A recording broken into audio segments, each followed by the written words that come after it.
El Atlántico Norte, un océano de comercio y de sueños, y de peligros tan solemnes y silenciosos como el hielo. Peligros que nuestros bisabuelos creyeron haber vencido.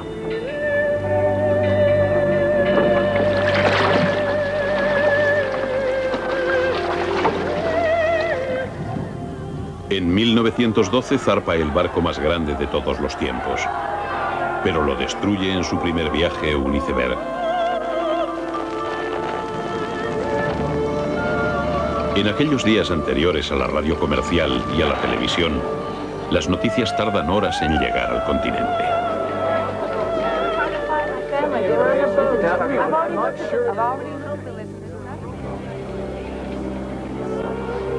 Esta es la historia del Titanic, que perteneció a una época deslumbrante por su elegancia y aún viva por su dolor. Aventuras del siglo XX. El hundimiento del Titanic. Mediodía, 10 de abril de 1912. El Titanic zarpa de Southampton, Inglaterra, para iniciar un viaje de 7 días a Nueva York.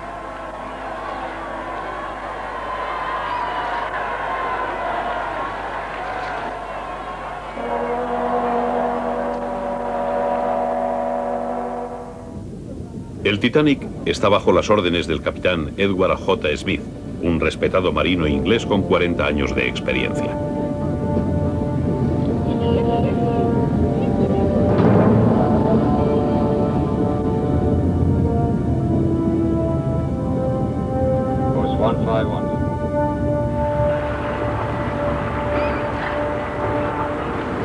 La odisea comienza con la veloz travesía del Canal de la Mancha hasta Cherbourg, en Francia. Aquí embarcan la mayoría de los pasajeros de primera clase. Muchos son adinerados turistas estadounidenses, deseosos de formar parte de la historia.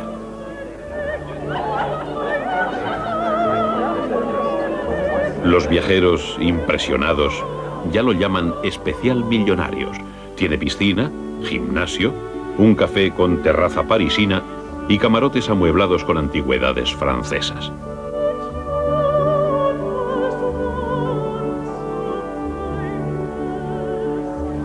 En la lista de pasajeros se encuentran algunos de los magnates más conocidos del mundo. John Jacob Astor, Benjamin Guggenheim, todos hombres de incalculables fortunas.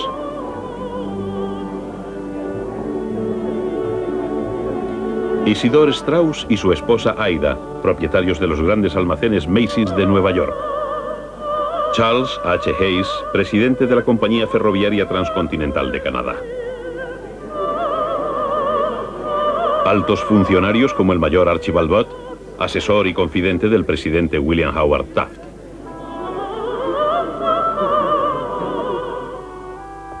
El camarote más caro es para John Jacob Astor IV, propietario del Hotel Waldorf Astoria de Nueva York.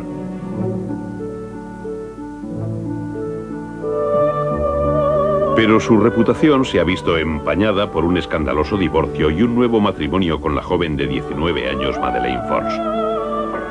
Ahora, con Madeleine embarazada de 5 meses, Astor decide regresar en el Titanic para reclamar su lugar entre la alta sociedad de la costa este norteamericana. De Cherbourg, el especial Millonarios navega hasta Queenstown, Irlanda, para embarcar a pasajeros de una clase social muy inferior. Son emigrantes que huyen de la pobreza y la desesperanza.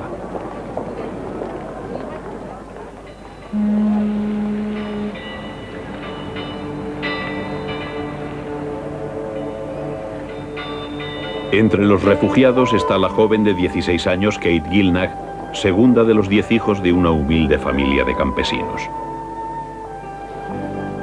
Kate ha decidido reunirse con su hermana mayor Molly en Nueva York. Con ella, apretujados en los diminutos camarotes de tercera clase, hay otros 700 emigrantes de una docena de países.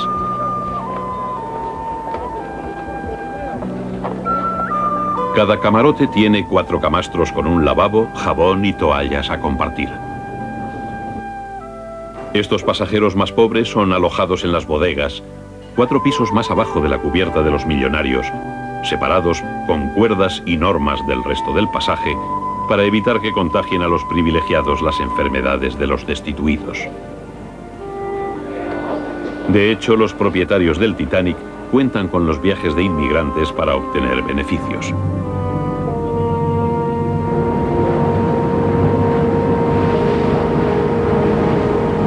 Desde allí se dirigió hacia el mar, alejándose de tierra firme para siempre.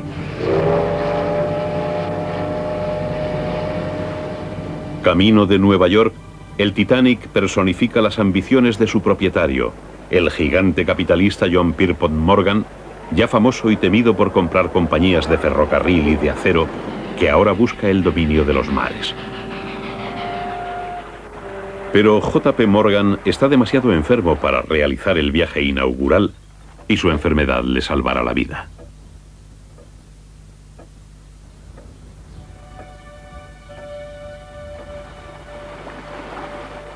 Las rutas marítimas del Atlántico Norte están salpicadas de gigantes icebergs y placas flotantes de hielo. Pero los propietarios de la nave han pedido al capitán que realice una travesía rápida. A fin de cuentas, el Titanic puede con todo.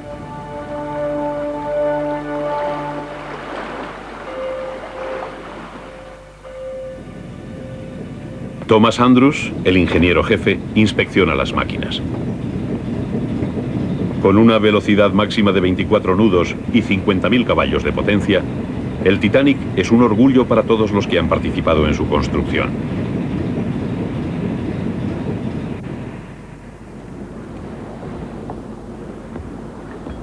Durante los 4 primeros días es un viaje idílico. Los pasajeros se adaptan a la rutina del barco.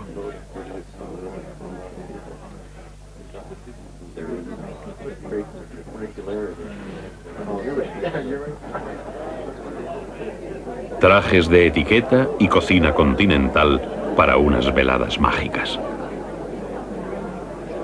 Pero 4 pisos más abajo, el rugir de las máquinas y el oleaje producido por el gigante confina a la joven Kate Gilnach a su camarote sin ventanas.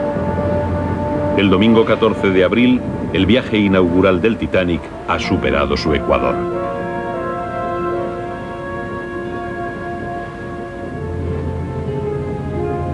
El capitán Smith y el ingeniero Andrews acuerdan poner el barco a toda velocidad al día siguiente.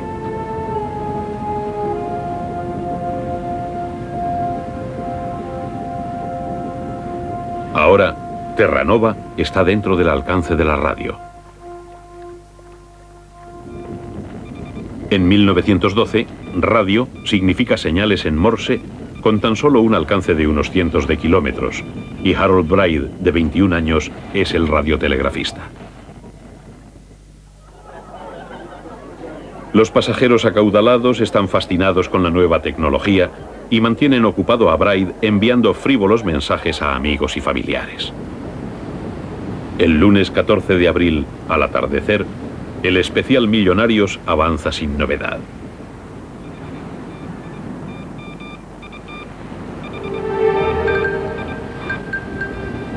A las 10:25 de la noche, un radiotelegrafista recoge una desesperada llamada de auxilio en Terranova. Come at once.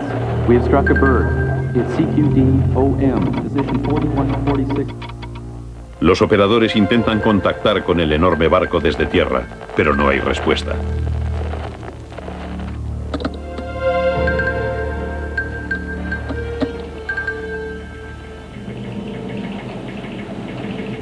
Envían un telegrama con la noticia a Halifax y desde allí a Nueva York. El mayor barco del mundo se está hundiendo.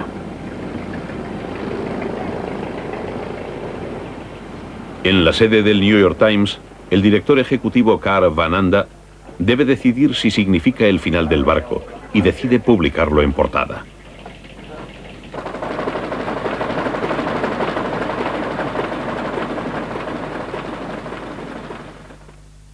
La noticia no tarda en llegar a Philip Franklin, vicepresidente de la compañía matriz del Titanic. Me despertó el teléfono. Un periodista dijo que acababan de oír que el Titanic se hundía. Inmediatamente llamé al puerto y les pregunté si habían oído algo.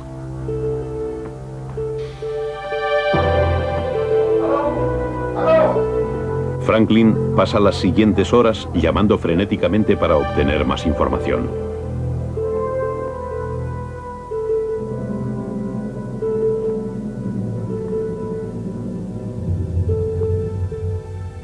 Está seguro de que el Titanic no se ha podido hundir. Envió un telegrama al Olympic, su barco gemelo, pidiendo más información.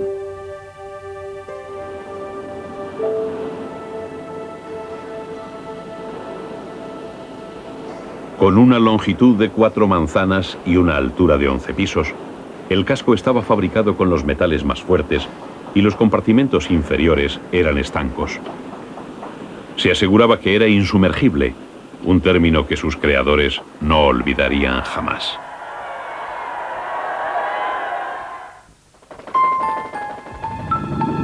El 15 de abril de 1912, Nueva York y el mundo entero supieron que había ocurrido lo imposible. El Times había enviado la noticia con tal celeridad a las prensas que no hubo tiempo de retirar la publicidad de la página 11 para el viaje de vuelta a Inglaterra. En Nueva York, otros directores se burlaron del Times por publicar un rumor, pero la noticia se fue extendiendo y pronto las oficinas de la compañía marítima White Star en Broadway empezaron a recibir numerosos y preocupados visitantes.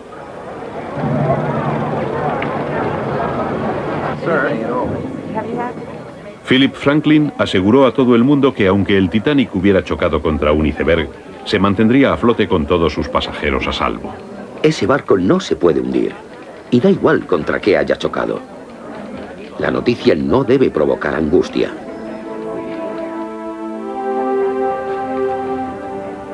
Mientras Franklin repasa la lista de pasajeros, le asalta un horror inconcebible: la pérdida de más de 2000 vidas.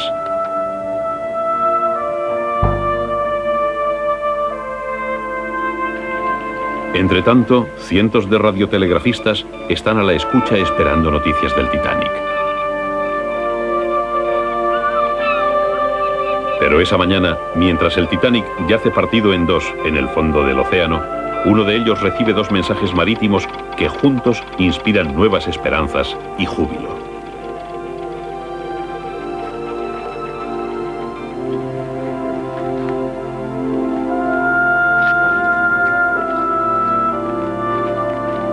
A mediodía, la pesadilla de Philip Franklin se ve interrumpida por la mejor noticia imaginable.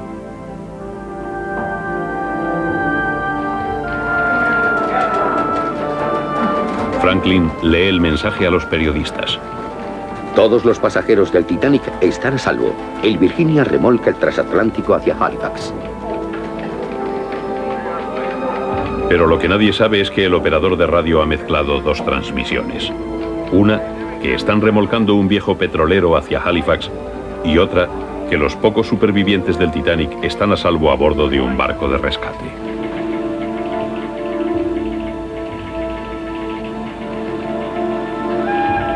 Las ediciones vespertinas de los periódicos publican que el Titanic está a salvo y que el Times se había equivocado.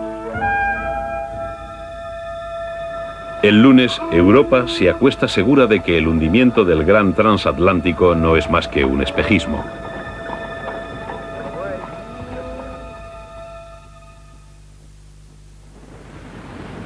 A 1000 millas de Nueva York, el Olympic, barco gemelo del Titanic, está a punto de amargar todas las ilusiones. Su mensaje llega a duras penas a Nueva York. No hay normativa que regule los mensajes radiados y el aire está atestado de señales enviadas por operadores aficionados. Irónicamente, la noticia se recibe en los grandes almacenes Wanamakers de Nueva York, que han instalado una cabina de radio como atracción publicitaria. A las 4:35 de la tarde, David Sarnoff, un apasionado de la radio de 21 años, oye el informe del Olympic. Solo 675 personas han sobrevivido al hundimiento del Titanic. Sarnoff llama a los periódicos y una vez más el New York Times se pone en cabeza y coloca boletines en los tablones de anuncios de Times Square.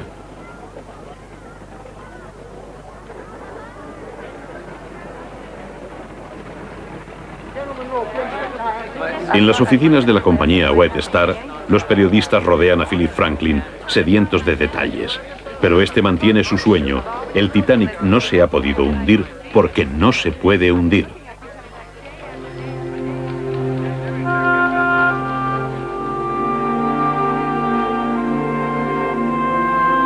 Pero a las 6:20, un mensajero le trae un telegrama confirmando sus peores temores.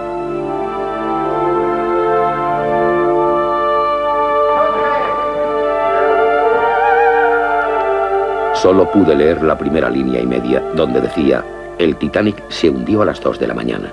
De repente todos los periodistas desaparecieron. Estaban ansiosos por ir a dar la noticia.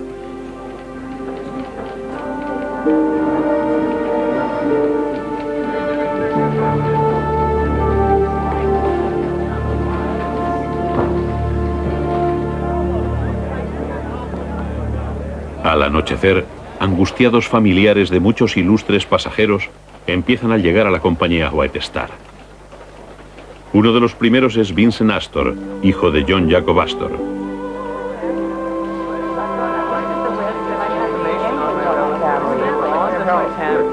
Tiene 20 años y estudia en la Universidad de Harvard. Se reúne en privado con Franklin, que le dice que casi todos los supervivientes deben de haber sido mujeres y niños.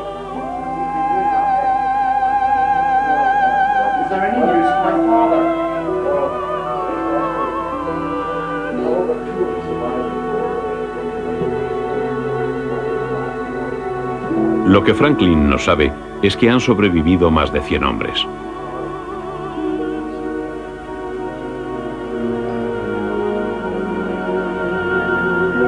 La noticia del desastre se extiende por toda la ciudad.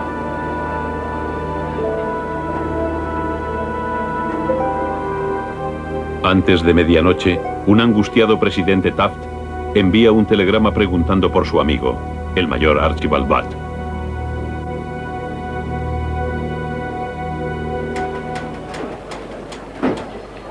Segundo día, 16 de abril. Durante toda la noche, Vincent Astor espera en las oficinas de la compañía de radio Marconi. ¿Por qué hay tan poca información? El alcance de la radio del barco de rescate, el Carpathia, es de tan solo 600 kilómetros. El Carpathia depende de otros barcos para transmitir la lista de los supervivientes.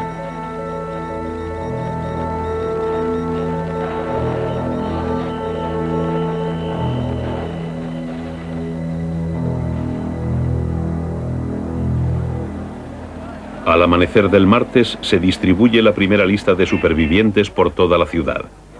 Tiene 125 nombres, 27 de los cuales son hombres.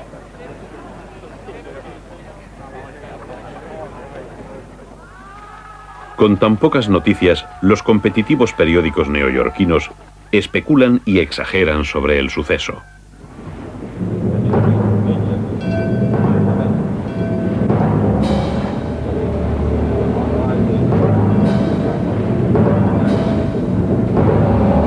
Los pasajeros del Titanic han debido de ser violentamente zarandeados y muchos estarán heridos. Mientras sacaban los botes salvavidas, la sangre guerrera de los oficiales británicos se puso de manifiesto. Iban armados con revólveres para contener a los aterrados pasajeros varones. La oscuridad y la niebla empeoró las cosas. No hay duda de que cuando se lanzaron los botes salvavidas estaban sumidos en la más profunda oscuridad.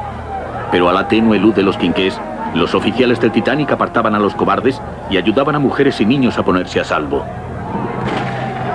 Los relatos de los periódicos son estremecedores, terribles y falsos casi en su totalidad. Pero el mundo se transfigura en una comunidad global de dolor, fascinación y temor.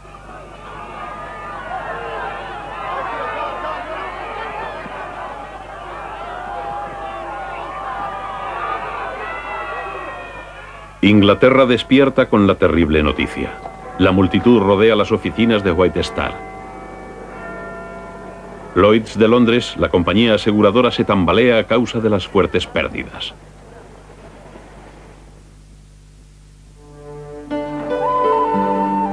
En Irlanda, los padres de Kate Gilnagh están desesperados.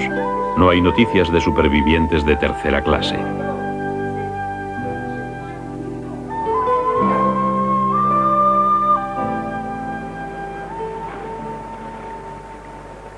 A mediodía, la desesperación llega a Francia.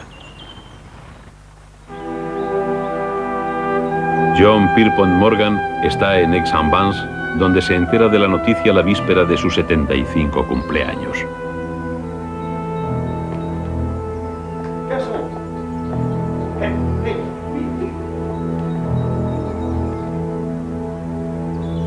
Acabo de oír el terrible rumor del Titanic chocando contra un iceberg. Espero, por el amor de Dios, que no sea cierto. En Nueva York, la publicación de listas parciales de supervivientes no hace más que aumentar la ansiedad.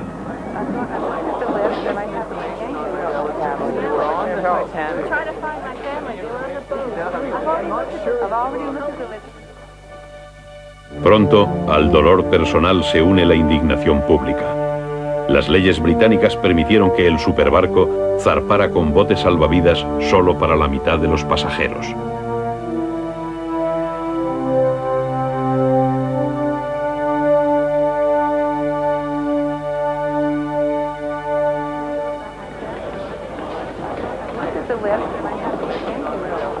Investigan personalmente el destino de un millonario cuando Florette Guggenheim llega a preguntar por su esposo Benjamin.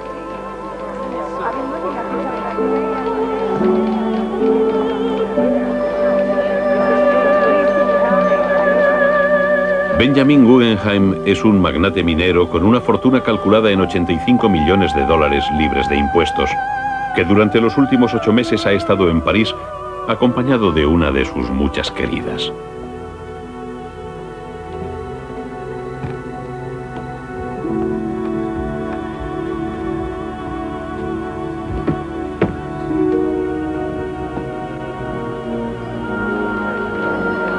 El nombre de Guggenheim no aparece en la lista de supervivientes. Cuando se entera, Florette mantiene la entereza y habla a los periodistas sobre la falta de botes salvavidas.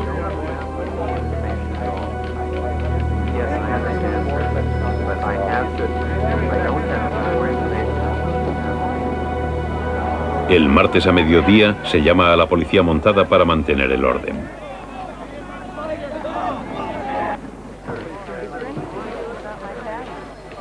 Llegan docenas de familiares de los pasajeros emigrantes. Los oficinistas no pueden decirles nada. El Carpathia ha ignorado las preguntas sobre las clases más bajas.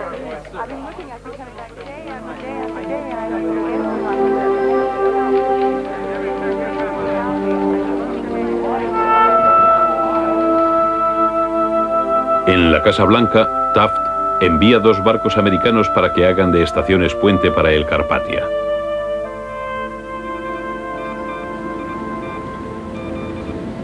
Pero a Taft también le enfurece que unas horas antes mensajes manipulados sugirieran que el Titanic estaba a salvo, y declara que Washington debe regular la naciente industria de las telecomunicaciones.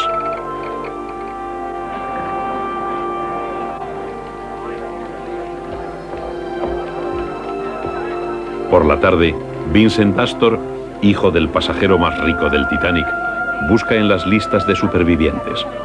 Desolado, encuentra el nombre de su madrastra, pero no el de su padre.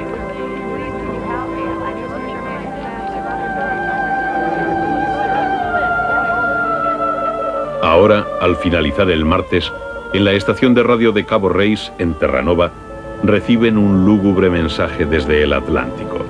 La confirmación de que los únicos supervivientes están a bordo del Carpathia.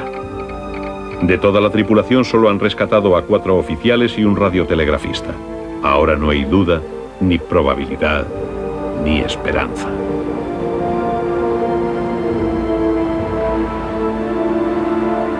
A 600 millas de la costa estadounidense, el Carpathia avanza lentamente hacia el oeste, con los supervivientes a bordo.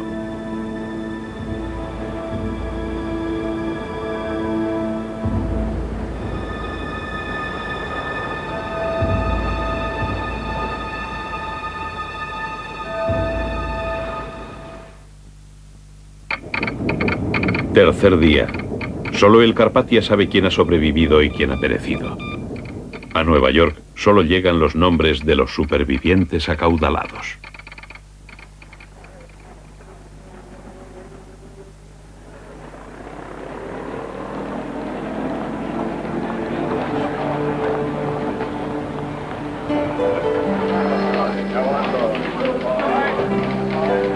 En las oficinas de White Star, Molly Gilnach no sabe si su hermana Kate, de 16 años, está viva o muerta.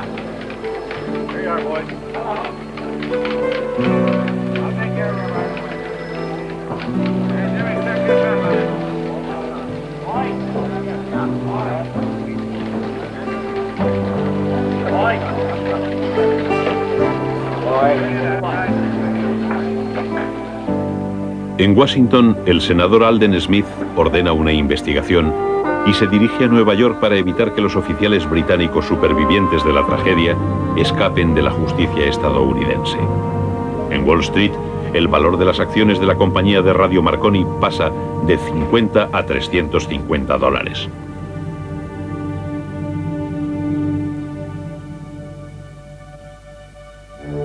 Los dibujantes de los periódicos acusan a los propietarios del Titanic de asesinato.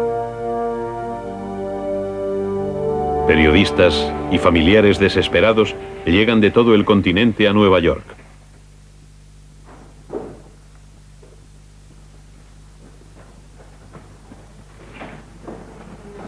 Jueves 18 de abril.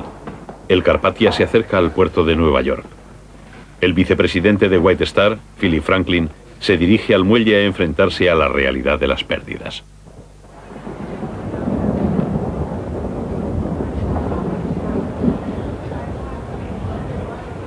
Allí hay 40.000 espectadores, además de cientos de policías y todos los médicos y enfermeras que están fuera de servicio de la ciudad. J.P. Morgan prohíbe la presencia de periodistas en el muelle y estos alquilan remolcadores. El joven Vincent Astor intenta salir en su yate a recoger a su madrastra Madeleine, pero le niegan el permiso. Ricos y pobres tienen que esperar juntos.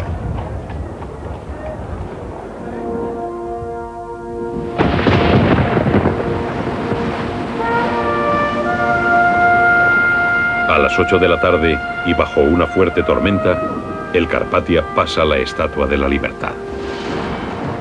Solemnemente se detiene en el muelle del Titanic y desembarca los botes salvavidas del gigante.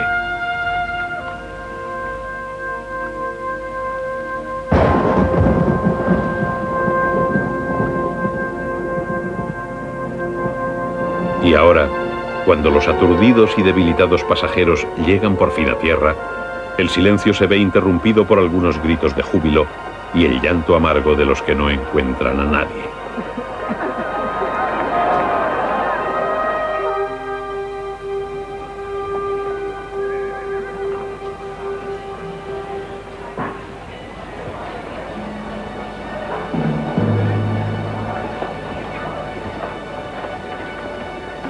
Viernes por la mañana. En los muelles hay un perverso estado de jovialidad.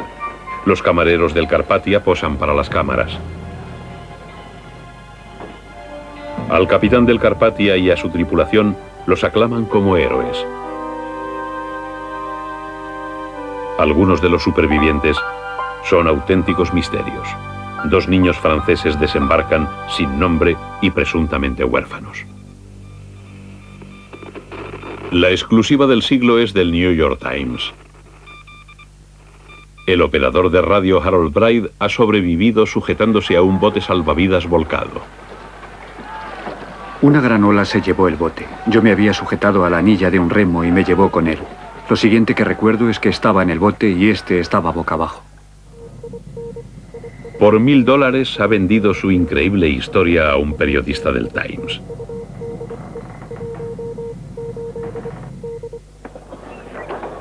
Con los pies rotos y envueltos en un improvisado vendaje, Bride ha estado 3 días trabajando y sin dormir en la sala de radio del Carpathia. Ahora sabemos la verdadera historia de lo que ocurrió aquella fatídica noche. El domingo 14 de abril fue un día de ocio a bordo del superbarco, con Nueva York a 3 días de viaje. Bride ha estado transmitiendo saludos de los viajeros más adinerados del Titanic. Pero recibe señales que advierten que la ruta está plagada de hielo. Otros barcos informan de que cambian el rumbo y aminoran la marcha para evitar cruzar la zona peligrosa por la noche. El capitán E.J. Smith vira el Titanic ligeramente hacia el sur y se va a cenar. Pero el barco más grande del mundo sigue avanzando casi a toda máquina.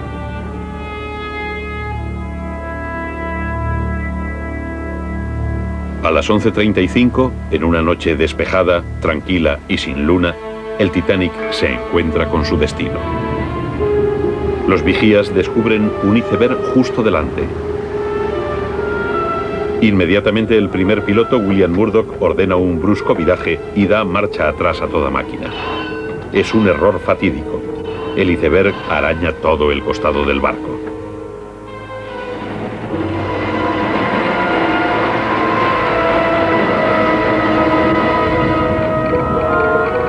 En la sala de radio, Harold Bride y su compañero Jack Phillips ni siquiera notan el choque.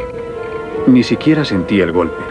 Estaba con Phillips y el capitán asomó la cabeza por la puerta y dijo: hemos chocado contra un iceberg y he ordenado una inspección para ver los daños.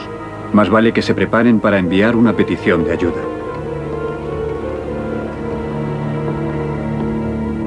El capitán Smith pide al ingeniero Thomas Andrews que baje a evaluar los daños.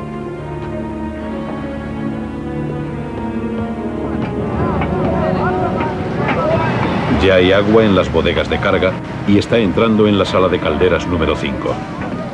Horror. Si el agua fría llega a las calderas, explotarán.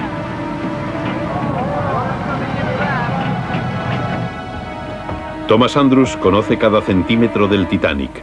Hay agua en los 5 compartimentos delanteros, la suficiente para hundir la proa, la suficiente para hundir el Titanic.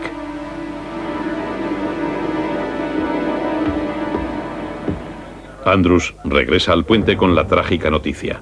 Al barco le quedan menos de 2 horas de vida.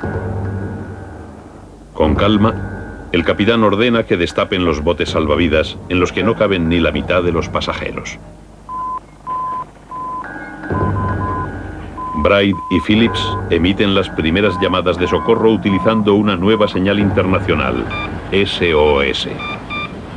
El Carpathia promete ayuda, pero tardará 4 horas en recorrer 60 millas plagadas de icebergs y placas de hielo. Phillips me dijo que fuera corriendo a decirle al capitán que el Carpathia había contestado. Me abrí paso entre la multitud hasta su camarote. En las cubiertas hombres y mujeres luchaban por salvarse. El Titanic empieza a hundirse por delante. En la bodega hay 10 metros de agua y el tiempo se acaba. Se ordena a la tripulación que despierte y organice a los pasajeros. El camarero James Etches llega al camarote del millonario Benjamin Guggenheim. Le coloqué un chaleco salvavidas al señor Guggenheim. Dijo que le hacía daño en la espalda y como había tiempo se lo quité, lo ajusté y se lo volví a poner. Galantemente, Guggenheim y su asistente ayudaron a mujeres y niños a subir a los botes. El señor Guggenheim gritaba: «Mujeres primero», y fue una gran ayuda para los oficiales.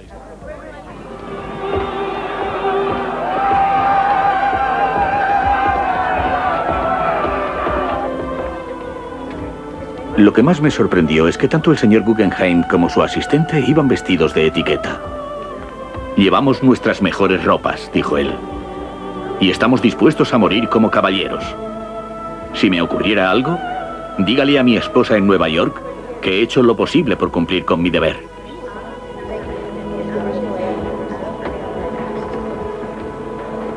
Pero algunos declinan la ayuda. Aida Strauss se niega a dejar a su esposo. Ella y su amado Isidor esperan su destino sentados y cogidos de la mano, mientras a su alrededor el pánico y la confusión se apoderan del barco. La devoción de Aida Strauss sigue siendo un capítulo conmovedor de la leyenda del Titanic.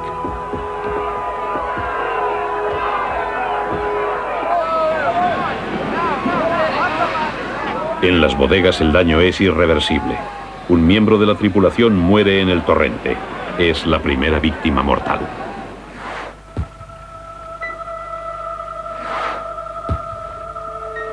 Lanzan bengalas que son divisadas por un barco a 5 millas de distancia, el Californian. Pero su capitán no las reconoce como llamadas de socorro y trágicamente no hace nada. Del Titanic descienden 16 botes salvavidas hasta las aguas heladas, pero algunos se alejan a medio llenar de pasajeros de primera clase. Para los emigrantes de tercera clase, atrapados en las cubiertas inferiores, no hay ayuda, solo caos.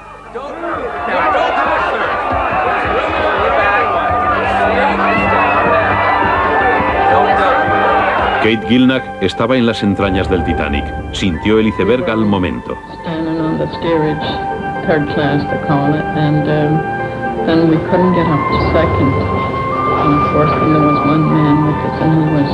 Our guardian angel, and he said, for God's sake, let the women up. Then I had to go to first cabin. The lifeboats were only going from first cabin.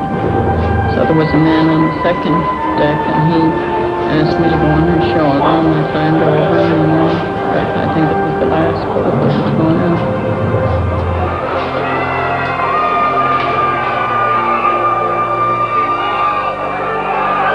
Kate es uno de los pocos pasajeros de tercera clase que se salvaron, uno de los pocos emigrantes que sobrevivieron para hacer sus sueños realidad.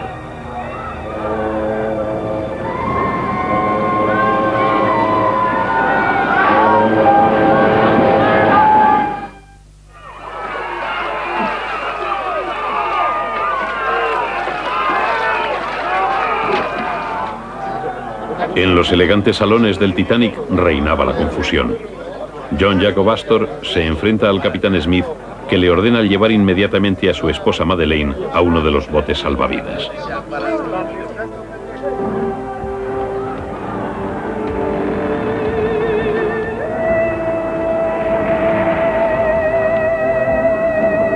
Astor pide que le dejen subir con ella, debilitada por el embarazo. Pero el oficial al mando no permite que ningún hombre suba a los botes y Astor declina utilizar su inmensa fortuna para conseguirlo. El coronel Astor me dijo, el mar está en calma, no pasará nada, estás en buenas manos, te veré por la mañana. John Jacob Astor no volvió a ver a su joven esposa. Encontraron su cadáver flotando una semana después.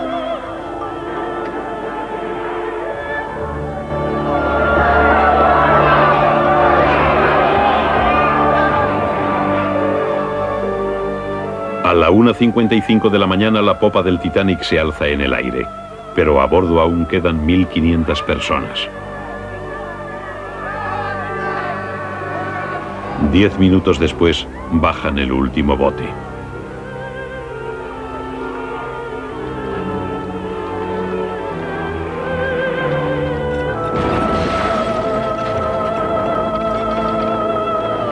Harold Bride y Jack Phillips permanecen en sus puestos mientras el agua va inundando la sala de radio.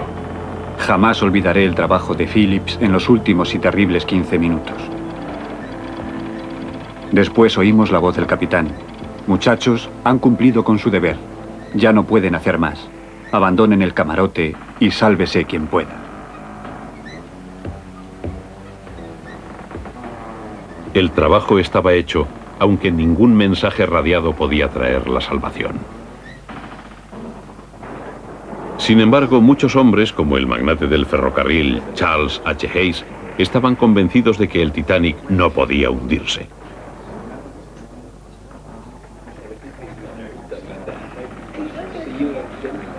Después de ayudar a mujeres y niños a subir a los botes, el mayor Archibald Butt regresa al salón de fumar a jugar una última partida de cartas.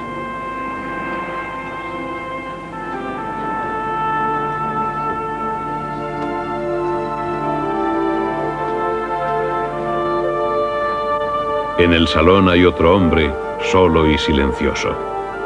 Thomas Andrews, ingeniero jefe del Titanic, que moriría con él.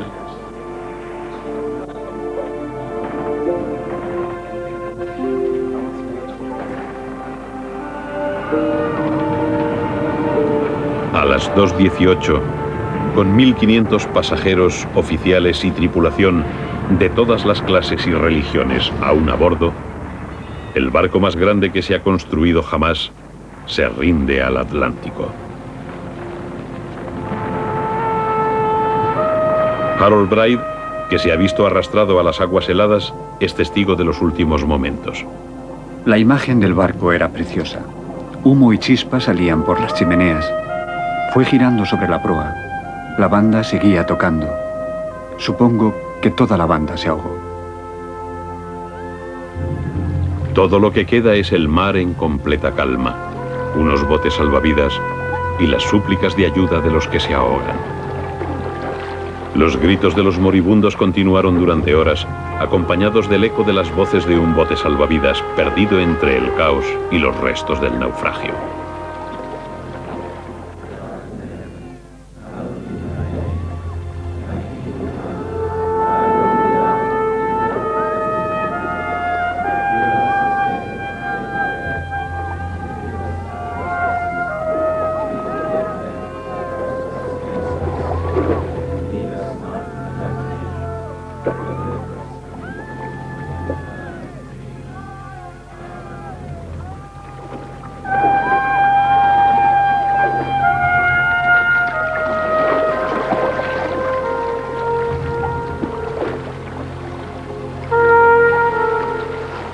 Al amanecer del lunes, los supervivientes se ven rodeados de una macabra superficie cubierta de placas de hielo.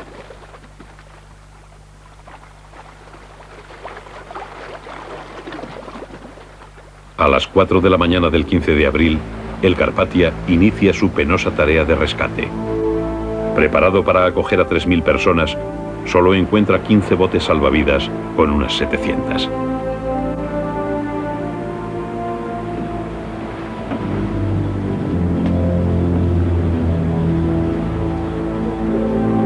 La mayoría están entumecidos por el frío y el miedo. El capitán del Carpathia ofrece su camarote a Madeleine Force Astor.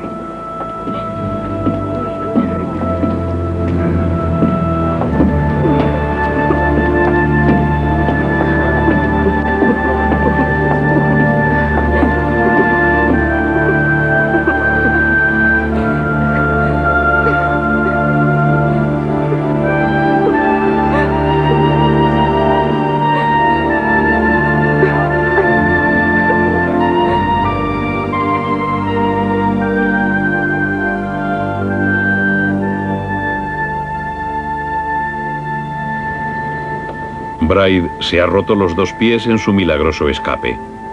Pero antes de que termine el día estará de nuevo trabajando en la sala de radio del Carpathia, transmitiendo los nombres de los supervivientes.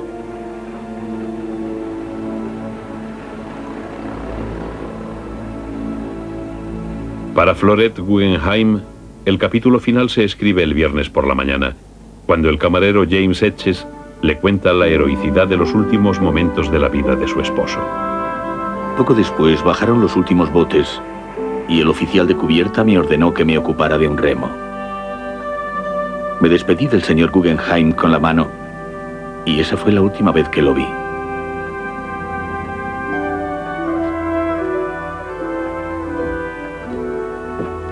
Las infidelidades de Guggenheim se olvidarán. Su honrosa muerte lo convertirá en un héroe ante su familia y todo el país.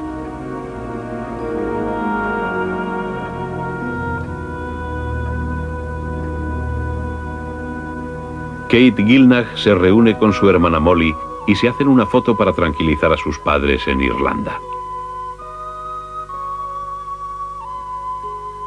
Vincent Astor continúa creyendo que su padre consiguió llegar a un barco de rescate.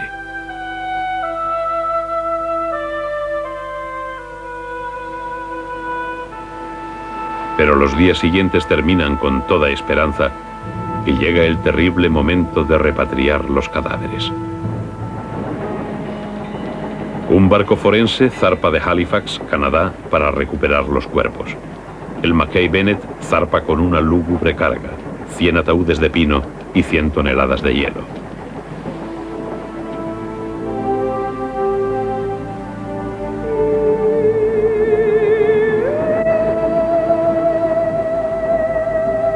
Encuentran cadáveres aún vestidos con sus trajes de etiqueta y muchos hinchados e irreconocibles.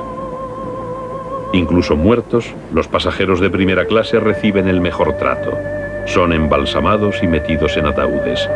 A los demás los meten en bolsas de lona o los arrojan al mar.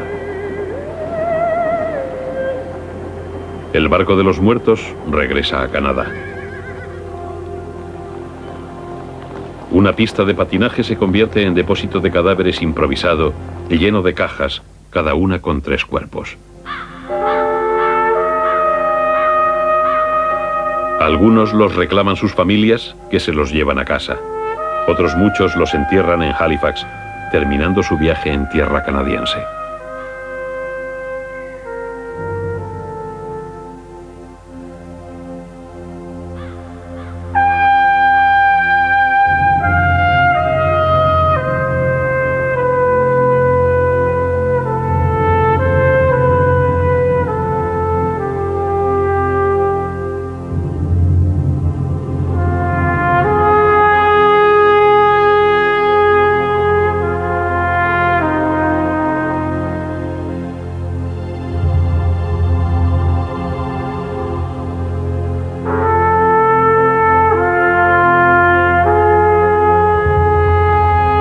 Uno de los muchos que llegan a Halifax es Vincent Astor. Recupera el cuerpo de su padre, al que reconoce por un anillo de platino y los $4.000 que llevaba en el bolsillo.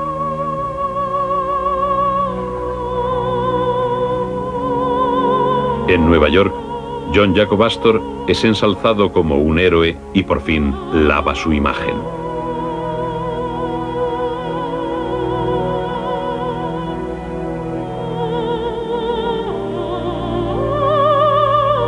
También se resuelve el misterio de los niños franceses que regresan a su país y a su madre después de que hubiesen sido secuestrados por su padre, que falleció en el naufragio.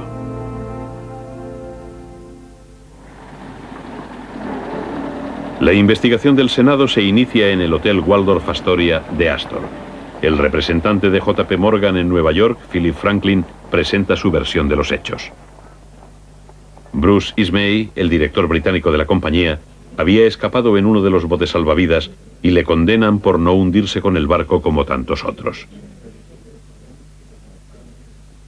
La investigación también condena al Californian y su tripulación por no acudir al rescate del Titanic.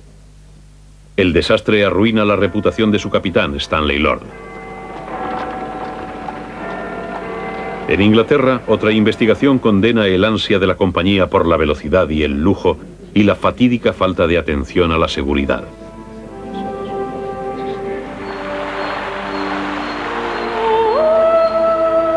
John Pierpont Morgan jamás navegó en el barco fruto de su ambición, pero la catástrofe también lo destruyó.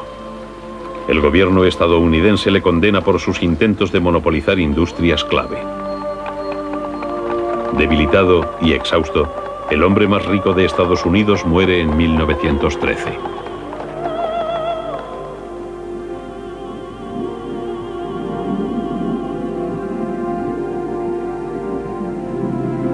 El 15 de abril de 1912, 1.500 vidas fueron sacrificadas a un sueño de velocidad y lujo.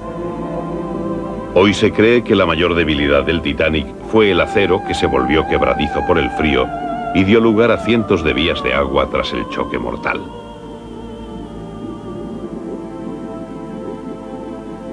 Pero el desastre también dejó un legado positivo. Nueva legislación para botes salvavidas, radios mejores y rompehielos adecuados, así como un nuevo futuro. Vincent Astor heredó $78 millones y vendió el Waldorf Astoria de su padre, que fue demolido y reemplazado por un símbolo del siglo XX, el Empire State Building. Madeleine Astor tuvo un hijo, John Jacob V. Se casó 2 veces más, tuvo otros 2 hijos y murió de un infarto a la edad de 47 años. Kate Gilnach vivió en Nueva York hasta los 75 años, contando una y otra vez en radio y en televisión la historia de su milagroso escape. Oh yes, I was looking at it sinking when we were in the lifeboat, because we were in the lifeboats for 9 hours. And then which ship rescued you? Carpathia.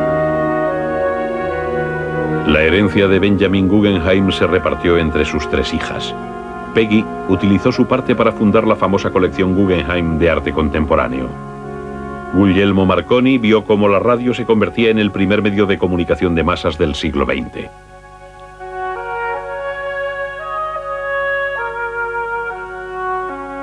David Sarnoff, el operador de radio de los grandes almacenes Wanamaker's, fundó la cadena de radiotelevisión NBC. Pocos barcos han afectado tan profundamente las vidas de tantas personas. Y el Titanic sigue despertando respeto, partido en el fondo del océano. Un testamento lúgubre y eterno de los límites de la ambición humana y el poder del mar.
En el torrente.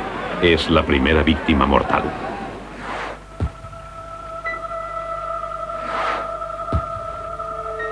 Lanzan bengalas que son divisadas por un barco a 5 millas de distancia, el Californian. Pero su capitán no las reconoce como llamadas de socorro y trágicamente no hace nada. Del Titanic descienden 16 botes salvavidas hasta las aguas heladas, pero algunos se alejan a medio llenar de pasajeros de primera clase.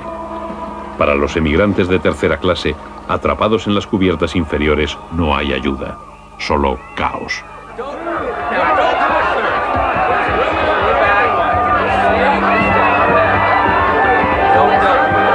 Kate Gilnach estaba en las entrañas del Titanic. Sintió el iceberg al momento. Then we couldn't get up to second. And of course, then there was one man with us, and he was our guardian angel, and he said, for God's sake, let the women up. Then I had to go to first cabin. Lifeboats were only going from first cabin. So there was a man on the second deck, and he asked me to go on her shoulder, and I climbed over, and I think it was the last boat that was going out.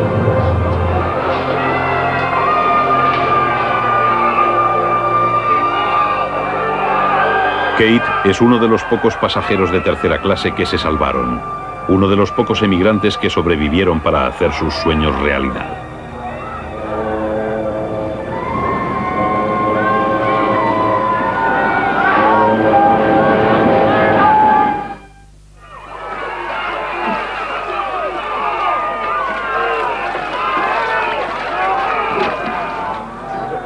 En los elegantes salones del Titanic reinaba la confusión.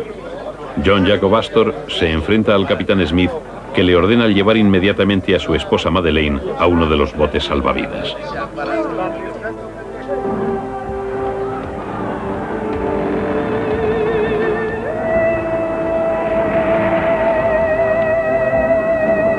Astor pide que le dejen subir con ella, debilitada por el embarazo.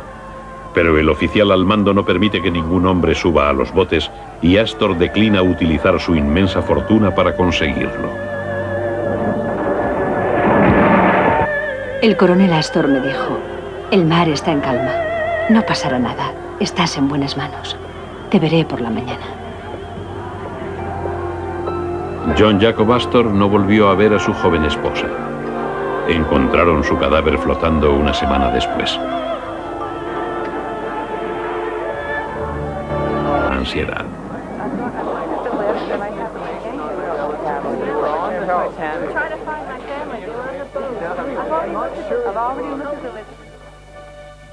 Pronto, al dolor personal se une la indignación pública.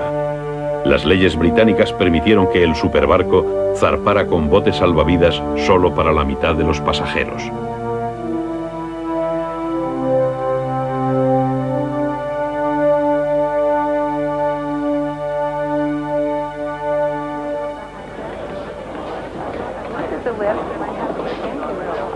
Investigan personalmente el destino de un millonario cuando Florette Guggenheim llega a preguntar por su esposo Benjamin.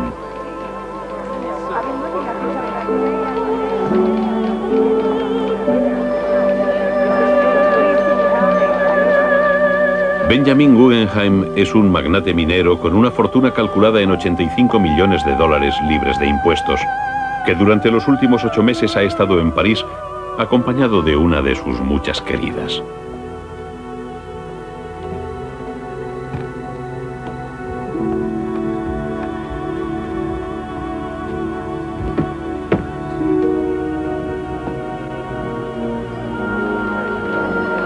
El nombre de Guggenheim no aparece en la lista de supervivientes.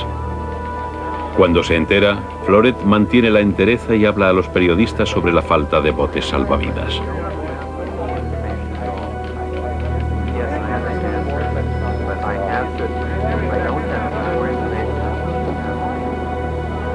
El martes a mediodía se llama a la policía montada para mantener el orden.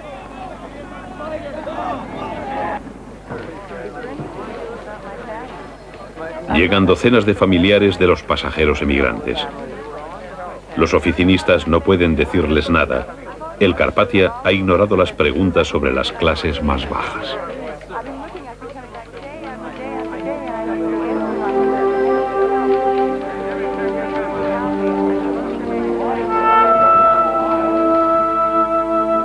En la Casa Blanca, Taft envía 2 barcos americanos para que hagan de estaciones puente para el Carpathia.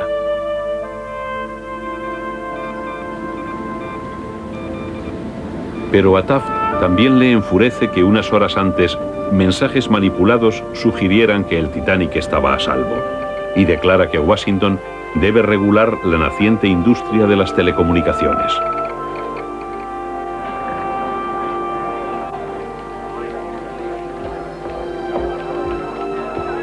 Por la tarde, Vincent Astor, hijo del pasajero más rico del Titanic, busca en las listas de supervivientes.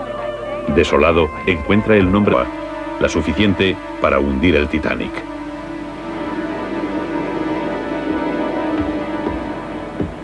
Andrews regresa al puente con la trágica noticia. Al barco le quedan menos de 2 horas de vida. Con calma, el capitán ordena que destapen los botes salvavidas en los que no caben ni la mitad de los pasajeros. Braid y Phillips emiten las primeras llamadas de socorro utilizando una nueva señal internacional, SOS. El Carpathia promete ayuda, pero tardará 4 horas en recorrer 60 millas plagadas de icebergs y placas de hielo. Phillips me dijo que fuera corriendo a decirle al capitán que el Carpathia había contestado. Me abrí paso entre la multitud hasta su camarote. En las cubiertas hombres y mujeres luchaban por salvarse. El Titanic empieza a hundirse por delante. En la bodega hay 10 metros de agua y el tiempo se acaba. Se ordena a la tripulación que despierte y organice a los pasajeros. El camarero James Etches llega al camarote del millonario Benjamin Guggenheim. Le coloqué un chaleco salvavidas al señor Guggenheim. Dijo que le hacía daño en la espalda y como había tiempo se lo quité, lo ajusté y se lo volví a poner. Galantemente, Guggenheim y su asistente ayudaron a mujeres y niños a subir a los botes. El señor Guggenheim gritaba, "Mujeres primero", y fue una gran ayuda para los oficiales.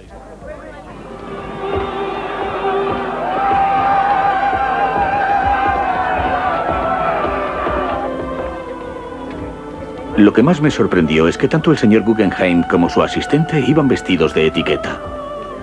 «Llevamos nuestras mejores ropas», dijo él, «y estamos dispuestos a morir como caballeros. Si me ocurriera algo, dígale a mi esposa en Nueva York que he hecho lo posible por cumplir con mi deber».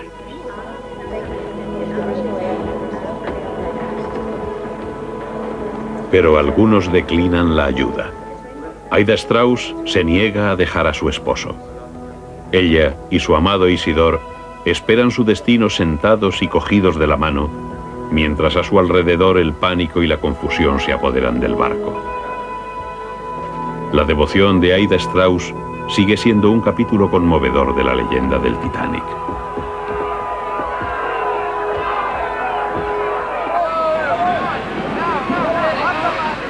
En las bodegas el daño es irreversible.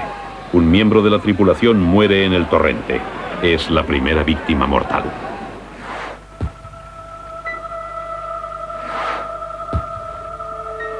Lanzan bengalas que son divisadas por un barco a 5 millas de distancia, el Californian. La exclusiva del siglo es del New York Times. El operador de radio Harold Bride ha sobrevivido sujetándose a un bote salvavidas volcado. Una gran ola se llevó el bote. Yo me había sujetado a la anilla de un remo y me llevó con él. Lo siguiente que recuerdo es que estaba en el bote y este estaba boca abajo. Por $1000 ha vendido su increíble historia a un periodista del Times.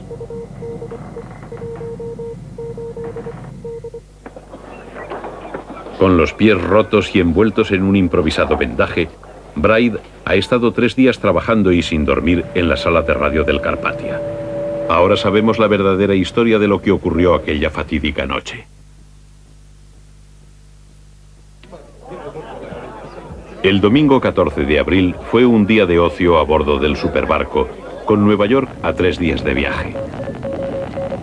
Bride ha estado transmitiendo saludos de los viajeros más adinerados del Titanic. Pero recibe señales que advierten que la ruta está plagada de hielo.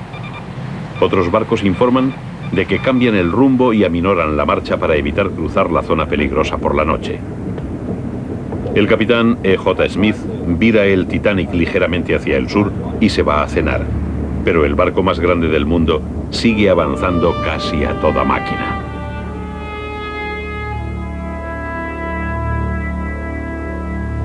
A las 11:35, en una noche despejada, tranquila y sin luna, el Titanic se encuentra con su destino. Los vigías descubren un iceberg justo delante. Inmediatamente el primer piloto, William Murdoch, ordena un brusco viraje y da marcha atrás a toda máquina. Es un error fatídico. El iceberg araña todo el costado del barco.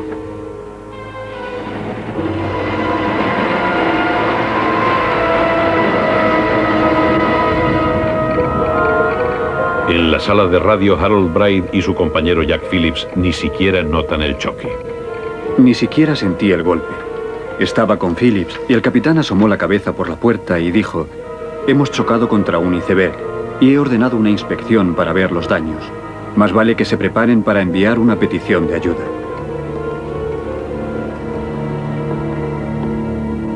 El capitán Smith pide al ingeniero Thomas Andrews que baje a evaluar los daños.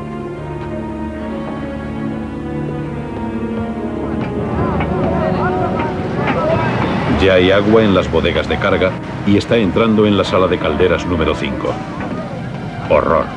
Si el agua fría llega a las calderas, explotarán. Nueva York y el mundo entero supieron que había ocurrido lo imposible. El Times había enviado la noticia con tal celeridad a las prensas que no hubo tiempo de retirar la publicidad de la página 11 para el viaje de vuelta a Inglaterra. En Nueva York, otros directores se burlaron del Times por publicar un rumor, pero la noticia se fue extendiendo y pronto las oficinas de la compañía marítima White Star en Broadway empezaron a recibir numerosos y preocupados visitantes.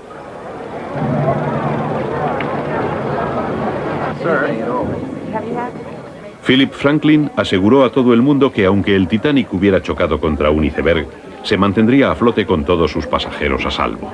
Ese barco no se puede hundir, y da igual contra qué haya chocado. La noticia no debe provocar angustia.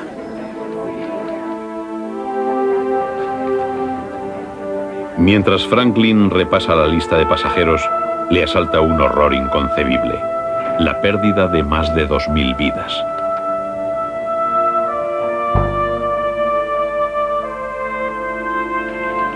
Entretanto, cientos de radiotelegrafistas están a la escucha esperando noticias del Titanic. Pero esa mañana, mientras el Titanic yace partido en dos en el fondo del océano, uno de ellos recibe dos mensajes marítimos que juntos inspiran nuevas esperanzas y júbilo.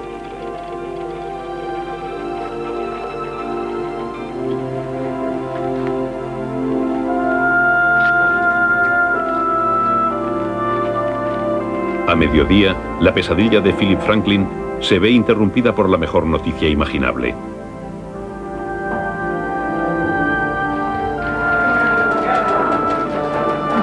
Franklin lee el mensaje a los periodistas. Todos los pasajeros del Titanic están a salvo. El Virginia remolca el transatlántico hacia Halifax. Pero lo que nadie sabe es que el operador de radio ha mezclado dos transmisiones. Una, que están remolcando un viejo petrolero hacia Halifax, y otra, que los pocos supervivientes del Titanic están a salvo a bordo de un barco de rescate.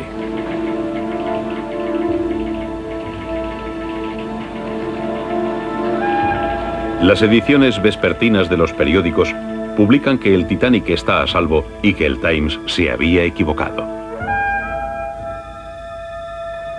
El lunes, Europa se acuesta segura de que el hundimiento del gran transatlántico no es más que un espejismo.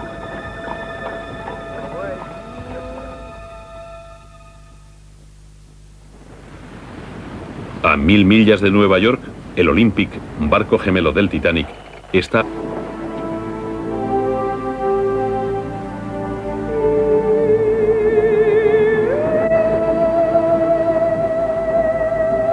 Encuentran cadáveres aún vestidos con sus trajes de etiqueta y muchos hinchados e irreconocibles. Incluso muertos, los pasajeros de primera clase reciben el mejor trato. Son embalsamados y metidos en ataúdes. A los demás los meten en bolsas de lona o los arrojan al mar. El barco de los muertos regresa a Canadá. Una pista de patinaje se convierte en depósito de cadáveres improvisado y lleno de cajas, cada una con 3 cuerpos. Algunos los reclaman sus familias, que se los llevan a casa. Otros muchos los entierran en Halifax, terminando su viaje en tierra canadiense.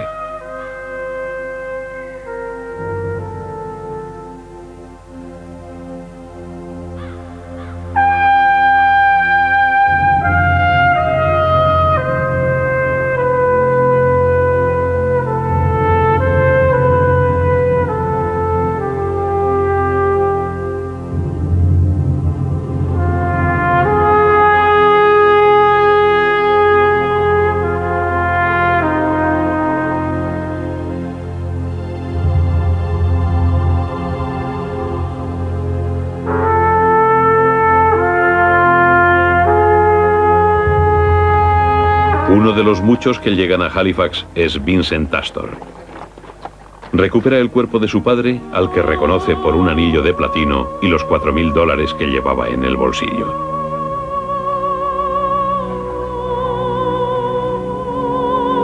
En Nueva York, John Jacob Astor es ensalzado como un héroe y por fin lava su imagen.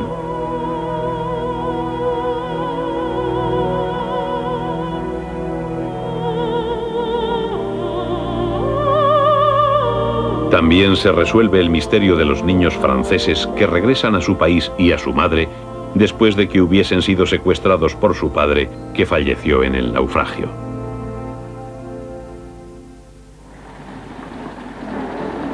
La investigación del Senado se inicia en el Hotel Waldorf Astoria de Astor. El representante de J.P. Morgan en Nueva York, Philip Franklin, presenta su versión de los hechos. Bruce Ismay, el director británico de la compañía, había escapado en uno de los botes salvavidas y le condenan por no hundirse con el barco como tantos otros. La investigación también condena al Californian y su tripulación por no acudir al rescate del Titanic. ¿Cuáles son hombres?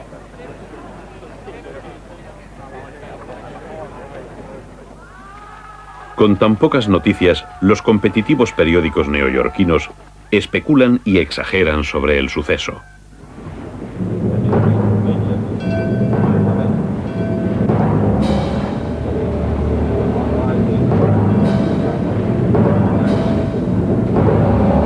Los pasajeros del Titanic han debido de ser violentamente zarandeados y muchos estarán heridos.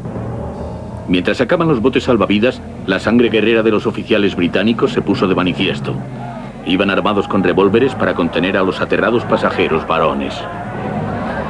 La oscuridad y la niebla empeoró las cosas. No hay duda de que cuando se lanzaron los botes salvavidas estaban sumidos en la más profunda oscuridad. Pero a la tenue luz de los quinqués, los oficiales del Titanic apartaban a los cobardes y ayudaban a mujeres y niños a ponerse a salvo. Los relatos de los periódicos son estremecedores, terribles y falsos casi en su totalidad. Pero el mundo se transfigura en una comunidad global de dolor, fascinación y temor.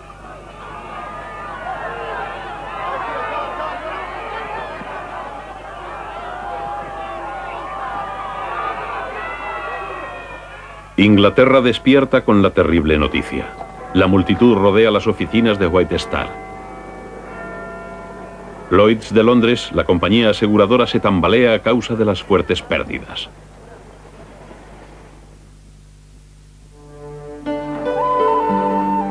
En Irlanda, los padres de Kate Gilnagh están desesperados.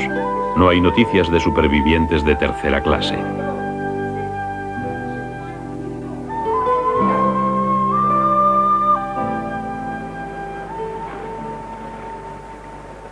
A mediodía, la desesperación llega a Francia. John Pierpont Morgan está en Aix-en-Provence, donde se entera de la noticia la víspera de su 75 cumpleaños.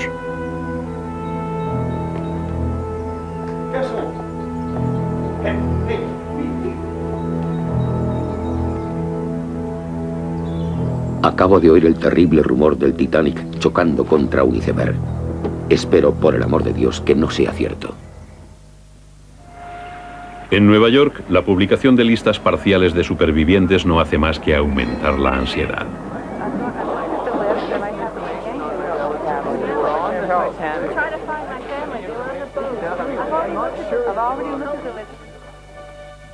Pronto, al dolor personal se une la indignación pública. Las leyes británicas permitieron que el superbarco zarpara con botes salvavidas solo para la mitad de los pasajeros. Prohíbe la presencia de periodistas en el muelle y estos alquilan remolcadores. El joven Vincent Astor intenta salir en su yate a recoger a su madrastra Madeleine, pero le niegan el permiso. Ricos y pobres tienen que esperar juntos.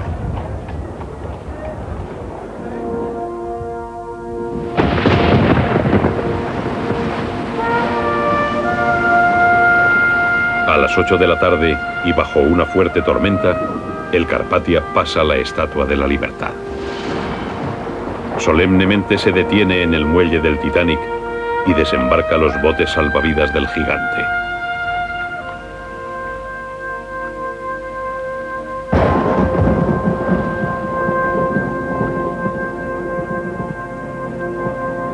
Y ahora, cuando los aturdidos y debilitados pasajeros llegan por fin a tierra, el silencio se ve interrumpido por algunos gritos de júbilo y el llanto amargo de los que no encuentran a nadie.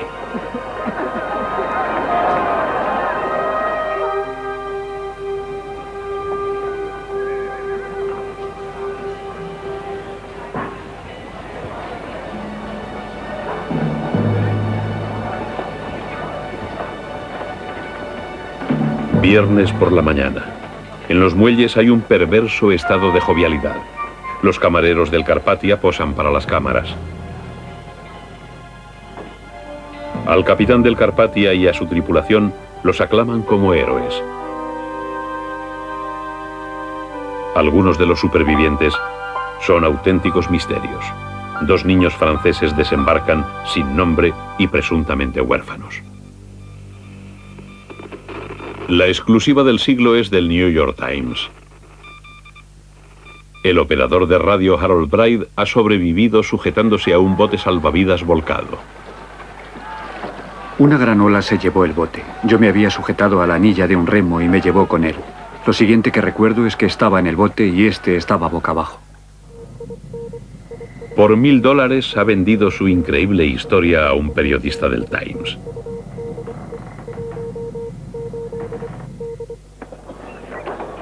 Con los pies rotos y envueltos en un improvisado vendaje, Bride ha estado 3 días trabajando y sin dormir en la sala de radio del Carpathia. Ahora sabemos la verdadera historia de lo que ocurrió aquella fatídica noche. El domingo 14 de abril fue un día de ocio a bordo del superbarco, con Nueva York a 3 días de viaje. Bride ha estado transmitiendo saludos de los viajeros más adinerados del Titanic. Pero recibe señales que advierten que la ruta está plagada de hielo.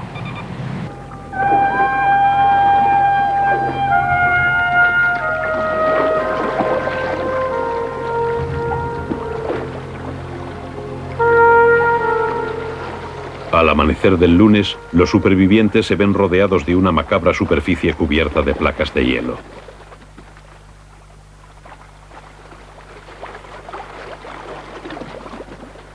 A las 4 de la mañana del 15 de abril, el Carpathia inicia su penosa tarea de rescate.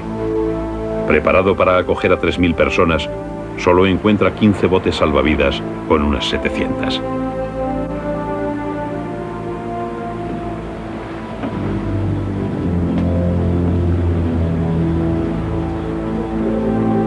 La mayoría están entumecidos por el frío y el miedo. El capitán del Carpathia ofrece su camarote a Madeleine Force Astor.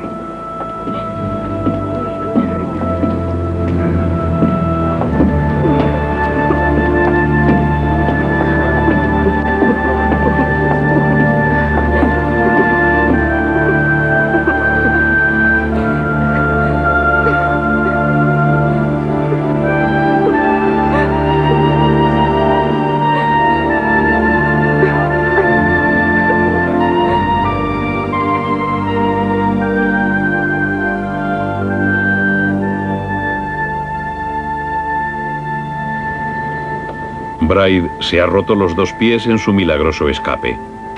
Pero antes de que termine el día estará de nuevo trabajando en la sala de radio del Carpathia, transmitiendo los nombres de los supervivientes.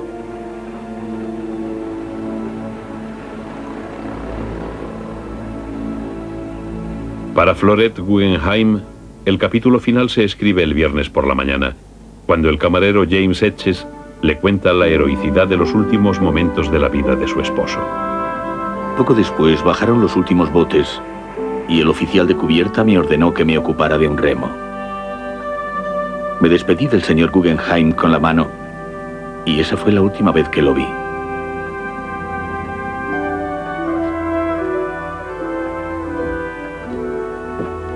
Las infidelidades de Guggenheim se olvidarán.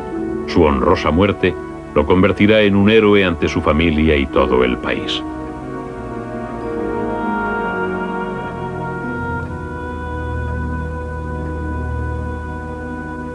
Kate Gilnach se reúne con su hermana Molly y se hacen una foto para tranquilizar a sus padres en Irlanda.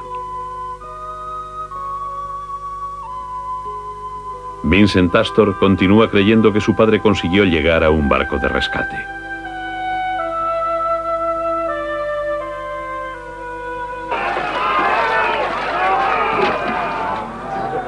En los elegantes salones del Titanic reinaba la confusión.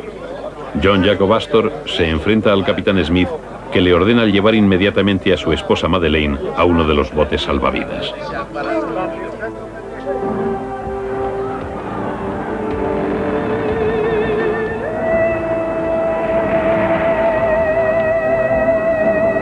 Astor pide que le dejen subir con ella, debilitada por el embarazo. Pero el oficial al mando no permite que ningún hombre suba a los botes y Astor declina utilizar su inmensa fortuna para conseguirlo. El coronel Astor me dijo, el mar está en calma, no pasará nada, estás en buenas manos, te veré por la mañana. John Jacob Astor no volvió a ver a su joven esposa. Encontraron su cadáver flotando una semana después.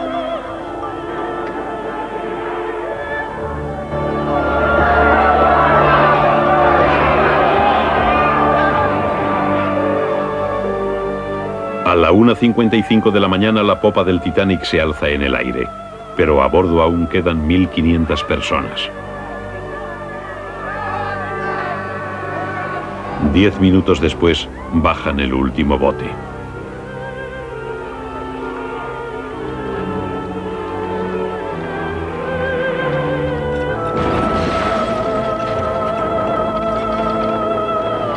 Harold Bride y Jack Phillips permanecen en sus puestos mientras el agua va inundando la sala de radio. Jamás olvidaré el trabajo de Phillips en los últimos y terribles 15 minutos. Después oímos la voz del capitán. Muchachos, han cumplido con su deber. Ya no pueden hacer más. Abandonen el camarote y sálvese quien pueda. El trabajo estaba hecho, aunque ningún mensaje radiado podía traer la salvación. Sin embargo, muchos hombres, como el magnate del ferrocarril, Charles H. Hayes, estaban convencidos de que el Titanic no podía hundirse.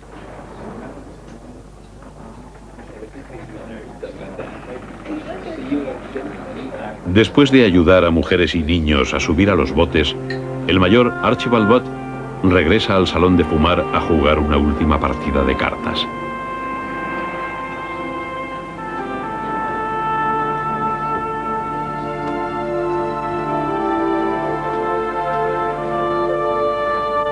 En el salón hay otro hombre, solo y silencioso. Thomas Andrews, ingeniero jefe del Titanic, que moriría con él. Galantemente, Guggenheim y su asistente ayudaron a mujeres y niños a subir a los botes. El señor Guggenheim gritaba, "Mujeres primero", y fue una gran ayuda para los oficiales.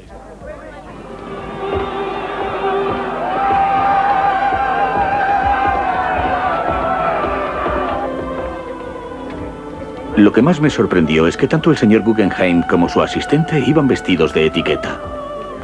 «Llevamos nuestras mejores ropas», dijo él, «y estamos dispuestos a morir como caballeros. Si me ocurriera algo, dígale a mi esposa en Nueva York que he hecho lo posible por cumplir con mi deber».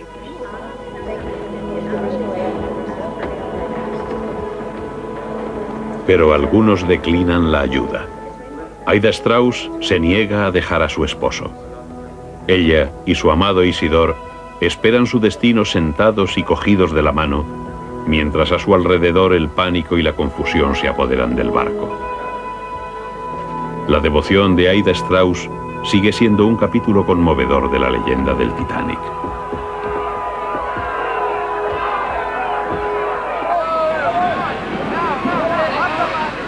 En las bodegas el daño es irreversible. Un miembro de la tripulación muere en el torrente. Es la primera víctima mortal.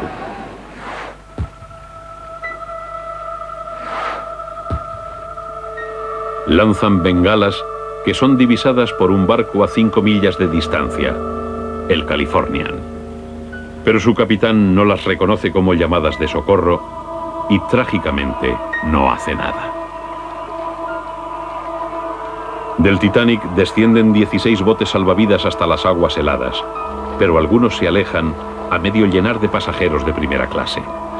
Para los emigrantes de tercera clase, atrapados en las cubiertas inferiores, no hay ayuda, solo caos.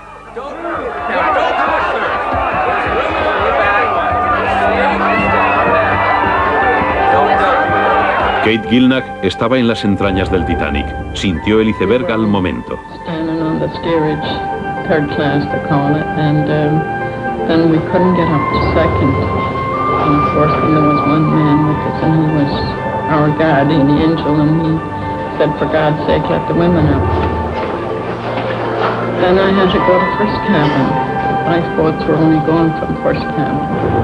So there was a man on the second deck, and he asked me to go on her shoulder, and I climbed over, and I think it was the last boat that was going out.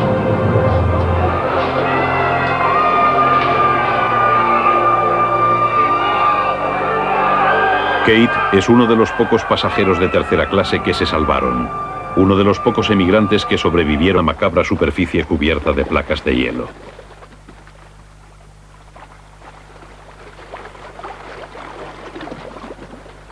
A las 4 de la mañana del 15 de abril, el Carpathia inicia su penosa tarea de rescate. Preparado para acoger a 3.000 personas, solo encuentra 15 botes salvavidas con unas 700.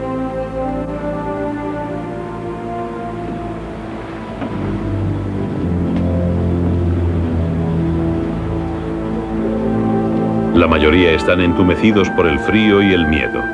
El capitán del Carpathia ofrece su camarote a Madeleine Force Astor.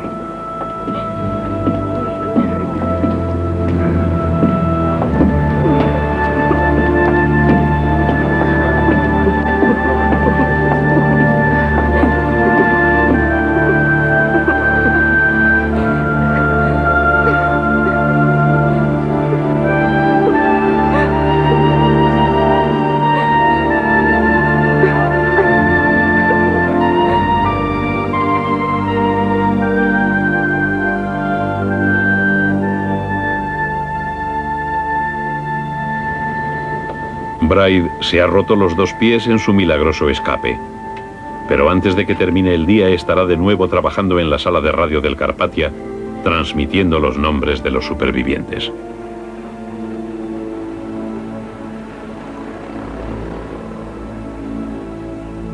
Para Florette Guggenheim, el capítulo final se escribe el viernes por la mañana, cuando el camarero James Etches le cuenta la heroicidad de los últimos momentos de la vida de su esposo. Poco después bajaron los últimos botes y el oficial de cubierta me ordenó que me ocupara de un remo. Me despedí del señor Guggenheim con la mano y esa fue la última vez que lo vi.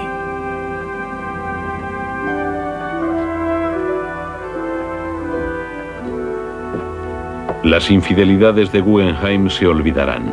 Su honrosa muerte lo convertirá en un héroe ante su familia y todo el país.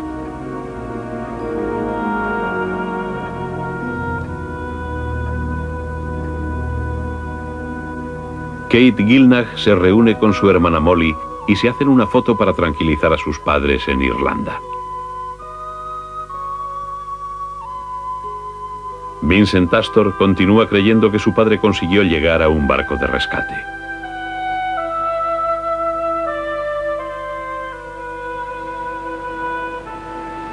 Pero los días siguientes terminan con toda esperanza y llega el terrible momento de repatriar los cadáveres. Un barco forense zarpa de Halifax, Canadá, para recuperar los